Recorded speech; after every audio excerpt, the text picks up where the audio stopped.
Binary operations पे हमने बात की है अपने प्रीवियस लेक्चर्स में, जहां हमने बाइनरी ऑपरेशन के कॉन्सेप्ट्स, इससे रिलेटेड एग्जांपल्स और इसके साथ जितनी भी एसोसिएटेड प्रॉपर्टीज़ हैं, जैसे कि क्लोजर प्रॉपर्टी, एसोसिएटिविटी, आइडेंटिटी, इन्वर्सिस और कम्यूटेटिव प्रॉपर्टी, इन तमाम को हमने वन बाय वन डिस्कस किया है। तो इस लेक्चर में हमारी कोशिश होगी कि हम बाइनरी ऑपरेशन से रिलेटेड जो एक्सरसाइज प्रॉब्लम्स हैं, इन एक्सरसाइज प्रॉब्लम्स के सॉल्यूशंस पे बात करें। और इस काम के लिए जो हमने बुक चूज़ किया है वो है a first course in abstract algebra, जिसका ऑथर है जॉन बी फ्राले। इसका ये 7th एडिशन, और ये एक फेमस बुक है और इंटरनेशनली रिकग्नाइज भी है। और इस बुक के अंदर जो बाइनरी ऑपरेशंस का जो टॉपिक है वो इसके सेक्शन नंबर 2 में है। तो हमारी कोशिश ये होगी कि सेक्शन 2 से रिलेटेड जितने एक्सरसाइज प्रॉब्लम्स हैं हम उन पे बात करें। तो ये है वो एक्सरसाइज 2 जो कि सेक्शन 2 का एक्सरसाइज है, यानी बाइनरी ऑपरेशंस का एक्सरसाइज है। इस बुक के अंदर जितने भी एक्सरसाइजेस हैं उनको 3 कैटेगरीज में डिवाइड किया गया है, यानी हर एक्सरसाइज के 3 पोर्शंस बनाए गए हैं।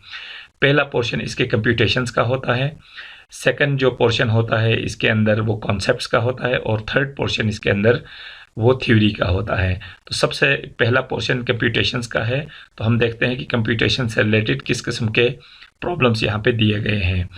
तो क्वेश्चन नंबर 1 से लेके 4 तक जो प्रॉब्लम्स हैं वो रिलेटेड हैं इस सेट एस से, जहाँ पे एस के अंदर 5 एलिमेंट्स लिए गए हैं, A B C D N E, और इस सेट के ऊपर एक बाइनरी ऑपरेशन डिफाइन किया गया है स्टेरिक, और ये स्टेरिक जो है हमें दिया गया है टेबल नंबर 2.26 में। ये वो टेबल है, टेबल 2.26, जो कि इस सेट के लिए या इस स्ट्रक्चर के लिए इसका कैली टेबल है। और इन चारों क्वेश्चंस को सॉल्व करने के लिए हमें जाना पड़ेगा इस टेबल की तरफ, या इस टेबल की मदद लेनी होगी, या इस टेबल के अंदर जो ऑपरेशन डिफाइन हुआ है इसके मुताबिक हमने इन चारों प्रॉब्लम्स का सॉल्यूशन देना है। तो ये इसका पहला क्वेश्चन है जिसमें लिखा गया है कि compute b asterisk d, c star c, a star c star e and whole star a. और ये वो कैली टेबल है या वो बाइनरी ऑपरेशन है जिसको यूँ डिफाइन किया गया है इस टेबल के थ्रू, टेबल 2.26, जिसको हमने यहाँ पे ड्रॉ किया है। और इसमें हमसे ये पूछा गया है कि ये 3 ऑपरेशंस या 3 कॉम्पोजिशंस हम मालूम करें। सबसे पहले बी और डी का कॉम्पोजिशन, सी और सी का कॉम्पोजिशन, फिर ए सी के कॉम्पोजिशन का ई के साथ जो कॉम्पोजिशन बन रहा है, और इस टोटल कॉम्पोजिशन का ए के साथ जो कॉम्पोजिशन बन रहा है। तो ये 3 हमारे पास कॉम्पोजिशंस हैं जो कि हमने फाइंड आउट करने हैं। तो यहाँ पे जो पहला कॉम्पोजिशन है वो है हमारे पास b star d. B star d हो या कोई से भी 2 एलिमेंट्स के दरमियान कॉम्पोजिशन, उसको कैली टेबल में देखने का तरीका ये है कि जो पहला एलिमेंट होगा उसके लिए हम रो चूज़ करेंगे, और जो दूसरा एलिमेंट होगा उसका हम कॉलम चूज़ करेंगे। तो यहाँ पे ये रो और कॉलम मीट करेंगे, तो उस पॉइंट ऑफ इंटरसेक्शन के ऊपर जो भी एलिमेंट होगा वही एलिमेंट जो है वो बी और डी के कॉम्पोजिशन का एलिमेंट होगा, यानी बी और डी के अगेंस्ट में असाइन किया गया एलिमेंट है। तो इस केस में अगर हम देखें तो पहला एलिमेंट हमारे पास बी है, तो ये बी का रो हम चूज़ करेंगे, और दूसरा एलिमेंट डी है तो हम डी का कॉलम चूज़ करते हैं। तो हम देखते हैं कि बी रो और डी कॉलम के अंदर, यानी ये हमारे पास बी का रो है और ये हमारे पास डी का कॉलम है। तो ये वो है जहाँ पे इन दोनों की इंटरसेक्शन हो रही है, यानी बी का रो और डी का कॉलम। तो यहाँ पे जो एलिमेंट असाइन किया गया है वो है ई। तो यही ई एलिमेंट जो है वो बी और डी का कॉम्पोजिशन कहलाएगा, जो कि हमारे पास है ई। इसी तरह अगर हम सी और सी का कॉम्पोजिशन मालूम करना चाहें, सी स्टार सी का, तो पहला एलिमेंट सी है तो रो हम चूज़ करेंगे सी, और दूसरा एलिमेंट हमारे पास सी है तो हम कॉलम भी चूज़ करेंगे सी अगेन। तो ये देखें, सी के रो और सी के कॉलम, इन दोनों का जो इंटरसेक्शन हो रहा है वो पॉइंट इस पॉइंट के ऊपर हो रहा है जहाँ पे एलिमेंट असाइन किया गया है बी। तो इसका मतलब ये हुआ कि सी और सी के कंपोजिशन के लिए जो एलिमेंट असाइन हुआ है वो एलिमेंट है बी। तो इसका जो सोल्यूशन होगा वो होगा बी। अब जो तीसरा हमारे पास एक ऑपरेशन है जो कि एक दो तीन कंपोजिशंस एट अ टाइम लिए गए हैं, उनमें पहला है ए स्टार सी। इसका हमने फिर कंपोजिशन लेना है ई के साथ, और इस पूरे का जो टोटल हमारे पास कंपोजिशन आएगा ए के साथ, तो वो हमारा जो अल्टीमेट जो रिज़ल्ट होगा। तो सबसे पहले हम कंप्यूट करते हैं ए और सी का कंपोजिशन। तो प्रोसीजर हम पहले ही बता चुके हैं कि दो एलिमेंट्स के कंपोजिशन मालूम करने के लिए, वो भी कैली टेबल से, हमें क्या करना पड़ता है कि पहला एलिमेंट हमारे पास है ए का रो हम चूज़ करेंगे, ए वाला रो, ये रो हुआ, और सी का कॉलम, तो ये रहा सी का कॉलम। तो सी के कॉलम और ए का रो जहाँ पे इन दोनों की इंटरसेक्शन होगी वो एलिमेंट यहाँ पे हमें मिल रहा है सी। तो इसका मतलब ये हुआ कि ए और सी का कंपोजिशन हमें मिला है सी, और इसका हमने अब कंपोजिशन लेना है ई के साथ, और फिर इस पूरे का हम कंपोजिशन लेंगे एंड पे ए के साथ। तो इसी तरह सी और ई का जो कंपोजिशन है वो हमें देखना पड़ेगा टेबल के अंदर। तो पहला एलिमेंट सी है, तो ये रहा सी का कॉलम, तो ये रहा हमारे पास सी का कॉलम, और इसी तरह दूसरा एलिमेंट ई है, तो ये हमारे पास है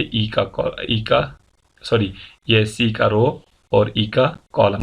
तो ये सी का रो और ई का कॉलम, इन दोनों का जो इंटरसेक्शन हो रहा है वो है ये पॉइंट, यहाँ पे ये रो और ये कॉलम, इन दोनों का इंटरसेक्शन हो रहा है इस पॉइंट के ऊपर जहाँ पे एलिमेंट असाइन किया गया है ए।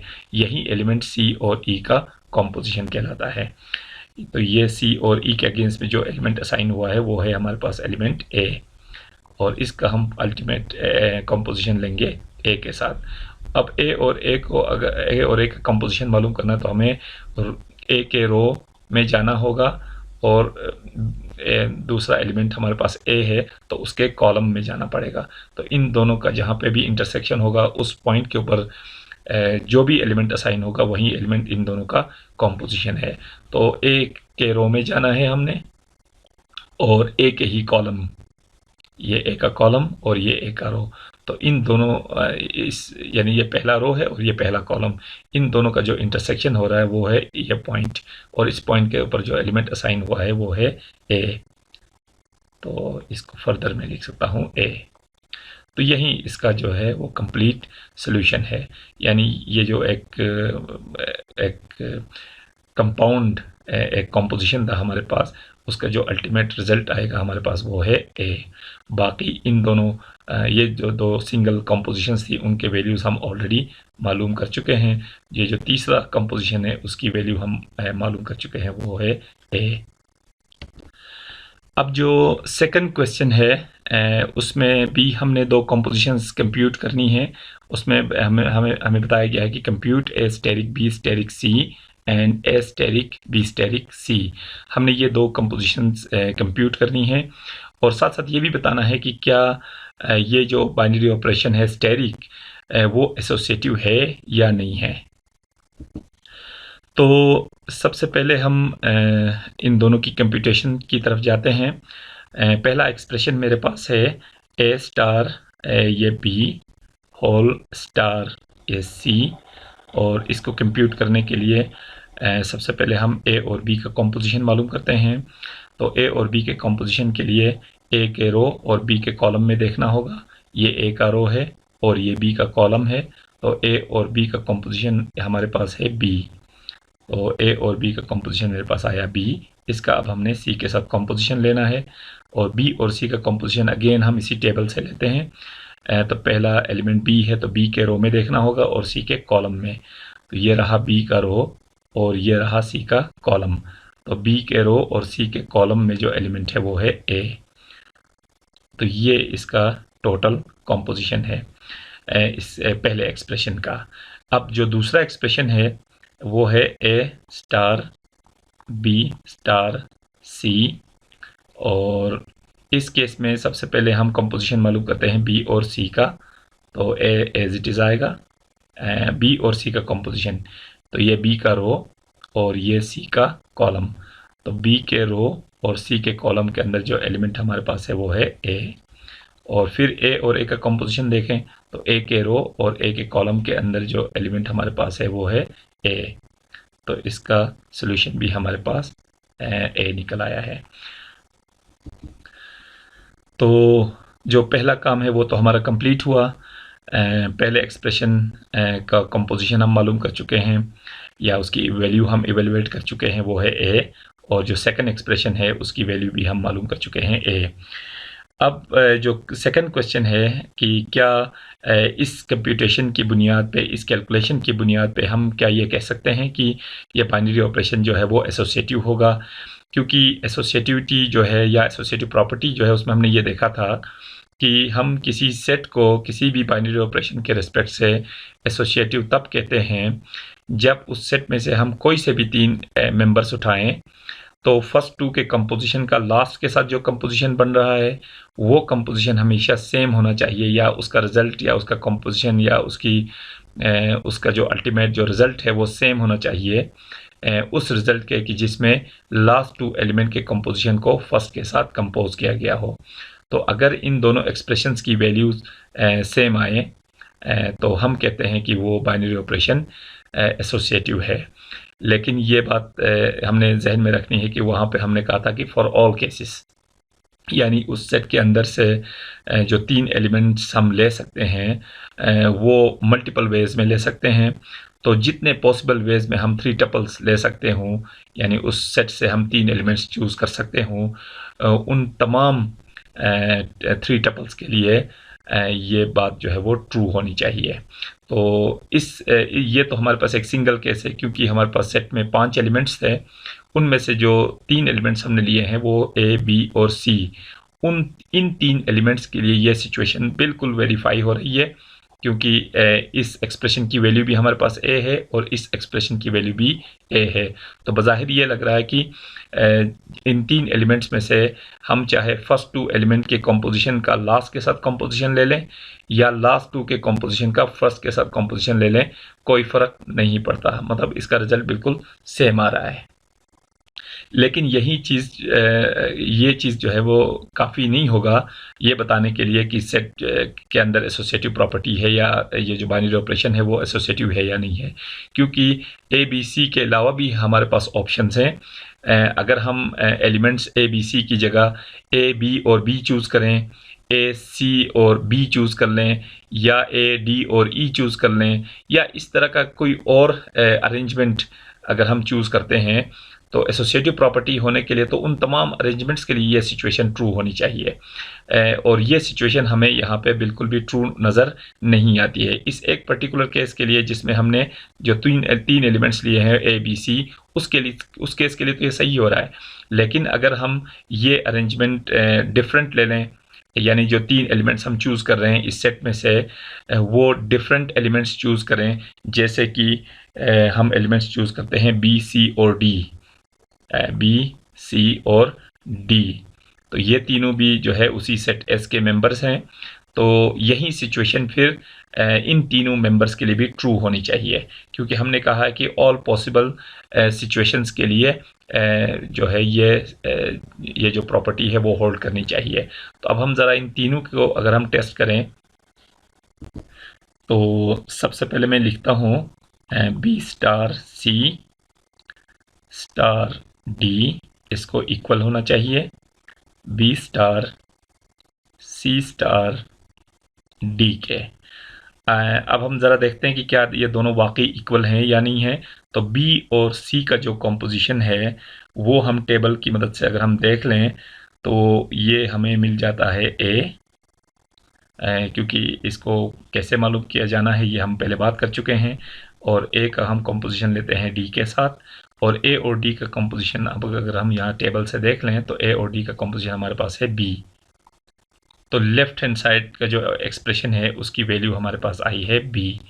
अब देखते हैं कि जो राइट हैंड साइड पे जो एक्सप्रेशन है क्या इसकी वैल्यू भी बी आती है या नहीं। सी और डी का कॉम्पोजिशन इस टेबल के अंदर देखें, सी का डी के साथ जो कॉम्पोजिशन बन रहा है वो बन रहा है बी। तो हम कह सकते हैं कि बी स्टेरिक सी और डी का कॉम्पोजिशन अगेन बी। अब बी और बी का कॉम्पोजिशन देखना है हमने, तो ये रहा बी का रो और ये रहा बी का कॉलम।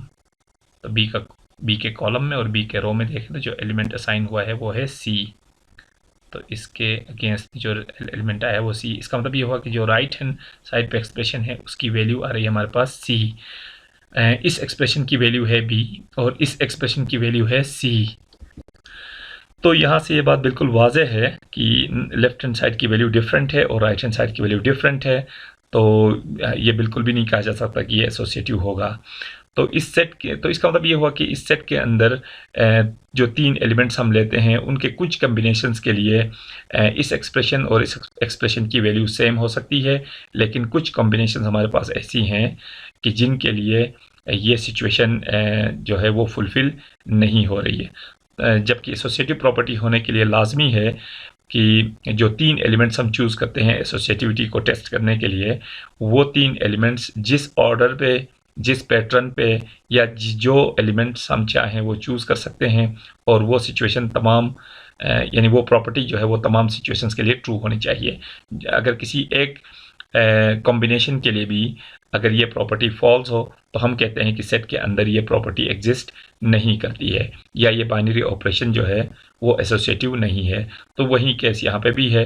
तो हम इसमें फाइनल यही कंक्लूड करते हैं कि यहाँ पे जो बाइनरी ऑपरेशन है जो कि इस टेबल के अंदर डिफाइन किया गया था वो एसोसिएटिव नहीं है, इज़ नॉट एसोसिएटिव।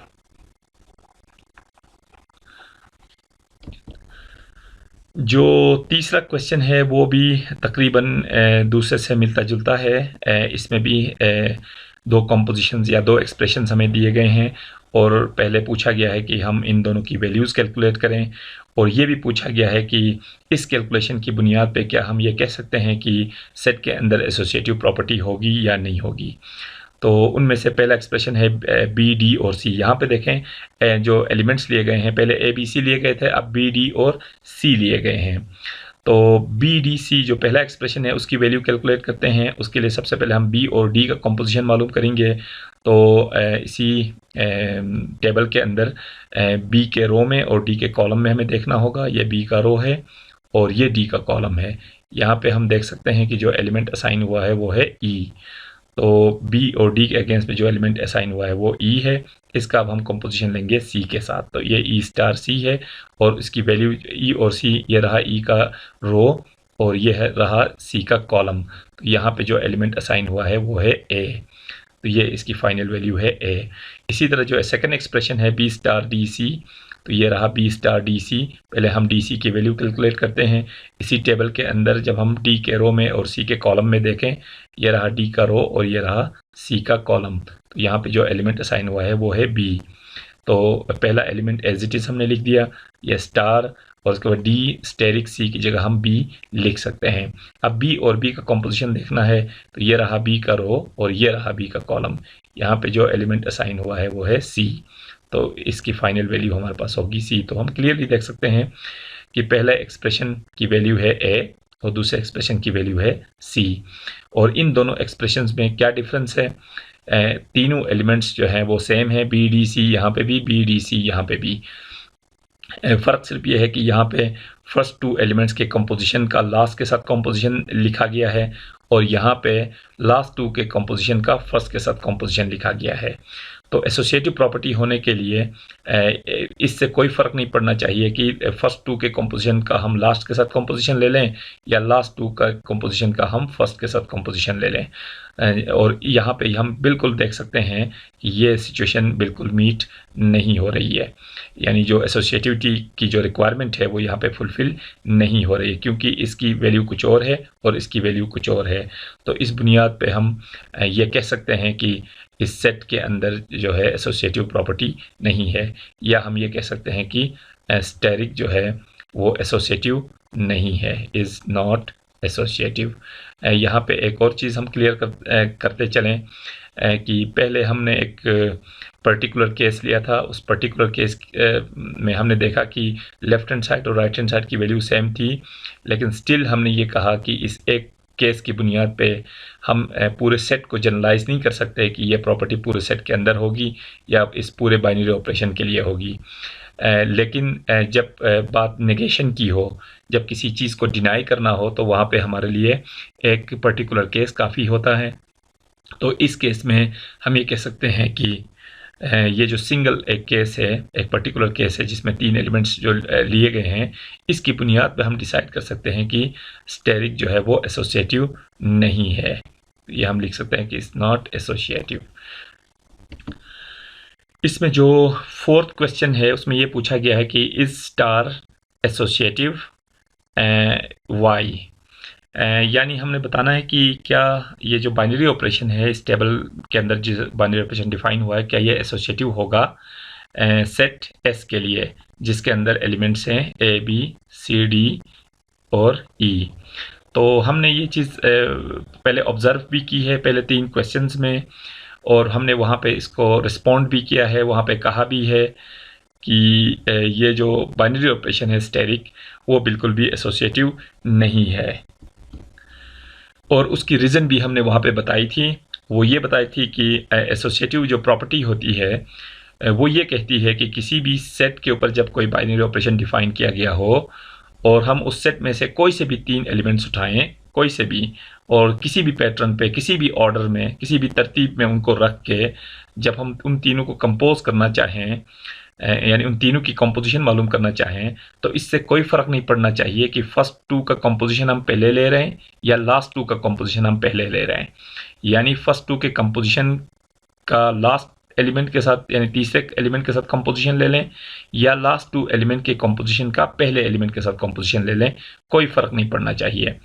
और ये वाली जो प्रॉपर्टी है ये उस सेट के तमाम एलिमेंट्स के लिए ट्रू होनी चाहिए। ऐसा नहीं है कि ये प्रॉपर्टी तब ट्रू हो जब हम ए बी सी ले लें या ए बी डी ले लें तो ये प्रॉपर्टी ट्रू हो, लेकिन अगर हम ये कॉम्बिनेशन चेंज करें, यानी ए बी डी के बजाय हम ए सी ई ले लें, तो ये कॉम्बिनेशन, ये जो प्रॉपर्टी है वो फॉल्स हो। तो ऐसी सिचुएशन में फिर हम ये नहीं कह सकते कि एसोसिएटिविटी है। तो वहाँ पे ये बिल्कुल वाज़ेह तौर पे बताया है कि इस सेट के जितने पॉसिबल कॉम्बिनेशन बन सकते हैं 3 एलिमेंट्स के, उन तमाम कॉम्बिनेशंस के लिए ये प्रॉपर्टी ट्रू होनी चाहिए। किसी एक कॉम्बिनेशन के लिए भी अगर ये प्रॉपर्टी ट्रू ना हो तो हम ये नहीं कह सकते कि ये जो बाइनरी ऑपरेशन है स्टेरिक वो एसोसिएटिव होगा। एसोसिएटिव एक ही सूरत में होगा जब तमाम पॉसिबल कॉम्बिनेशंस के लिए ये प्रॉपर्टी ट्रू हो। जबकि इस केस में हमने देखा है कि जो क्वेश्चन नंबर 2 था उसमें जो 3 एलिमेंट्स दिए गए थे ए बी और सी, तो उसके लिए तो ये एसोसिएटिविटी ट्रू हो रही थी, लेकिन हमने खुद भी एक कंपोजिशन लिया था जिसमें हमने बी सी और डी एलिमेंट्स लिए थे, तो उसके लिए भी ये ट्रू नहीं हो रहा था। और इसके बाद जो क्वेश्चन नंबर 4 के अंदर, क्वेश्चन नंबर 3 के अंदर जो कॉम्बिनेशन लिया गया था बी डी और सी, उसके लिए भी ये कॉम्पोजिशन, ये जो प्रॉपर्टी है वो ट्रू नहीं हो रही थी। तो किसी एक केस के लिए अगर ट्रू ना हो तो हम उस प्रॉपर्टी को, उस ऑपरेशन को एसोसिएटिव नहीं कहेंगे। इसके बाद जो क्वेश्चन नंबर 5 है इसमें लिखा गया है कंप्लीट टेबल 2.27, और ये रहा टेबल 2.27। ये भी एक केली टेबल है जिसके अंदर एक बाइनरी ऑपरेशन डिफाइन किया गया है किसके ऊपर, सेट एस के ऊपर, जिसमें 4 एलिमेंट्स हैं ए बी सी डी, और इसके ऊपर जो बाइनरी ऑपरेशन डिफाइन किया गया है वो यूँ डिफाइन किया गया है कि इसके अंदर कुछ प्लेसेस जो है वो मिसिंग छोड़ दिए गए हैं। तो अब हमने इन प्लेसेस को जो है वो फिल करना है, और उसके लिए हमें जो कंडीशन, जो इन्फॉर्मेशन दी गई है वो ये है कि complete the table 2.27 so as to define a commutative binary operation star on set S. यानी ये हमने जो खाली जो ब्लैंक जो प्लेसेस हैं इनको हमने इस तरह फिल करना है कि ये बाइनरी ऑपरेशन कम्यूटेटिव बन जाए। कम्यूटेटिव बनने का मतलब ये है कि ये प्रॉपर्टी जो है इस सेट के अंदर, या ये बाइनरी ऑपरेशन कम्यूटेटिव हो। तो ये वो क्वेश्चन है जिसके अंदर हमें बताया गया है कि कंप्लीट द टेबल, ये वो टेबल है। एक सेट है हमारे पास एस, उसके अंदर एलिमेंट्स हैं 4 A B C and D, और इसके लिए बाइनरी ऑपरेशन डिफाइन किया गया है स्टेरिक इस टेबल के थ्रू। और इसमें कुछ प्लेसेस जो है वो मिसिंग रखे गए हैं, जैसे ये प्लेस है, ये जगह है, और ये 2 जगह हैं। इनको हमने फिल ऐसे करना है कि ये जो बाइनरी ऑपरेशन है वो क्या बन जाए, वो कम्यूटेटिव बन जाए। और हमें कम्यूटेटिव का आइडिया है, क्योंकि हम अपने प्रीवियस लेक्चर में डिस्कस कर चुके हैं कि कम्यूटेटिव प्रॉपर्टी का क्या मतलब है। कम्यूटेटिव प्रॉपर्टी का मतलब ये है कि सेट के कोई से भी हम दो एलिमेंट्स चूज़ करें, तो उनमें से जिस एलिमेंट को फर्स्ट प्लेस पे रखें, जिस एलिमेंट को सेकंड प्लेस पे रखें, और उनको कंपोजिशन जो है बिल्कुल सेम होना चाहिए उनके रिवर्स ऑर्डर में कंपोजिशन के। यानी अगर इसमें से हम दो एलिमेंट्स ए और बी चूज़ करते हैं, तो फिर ए बी का जो कंपोजिशन होना चाहिए वो इक्वल होना चाहिए बी ए के कंपोजिशन के। इसी तरह अगर हम दो एलिमेंट्स ए और सी चूज़ करें, तो ए सी का कंपोजिशन सी ए के कंपोजिशन के बराबर होना चाहिए, ए डी का कंपोजिशन डी ए के कंपोजिशन के, इसी तरह बी डी का कंपोजिशन डी बी के कंपोजिशन के।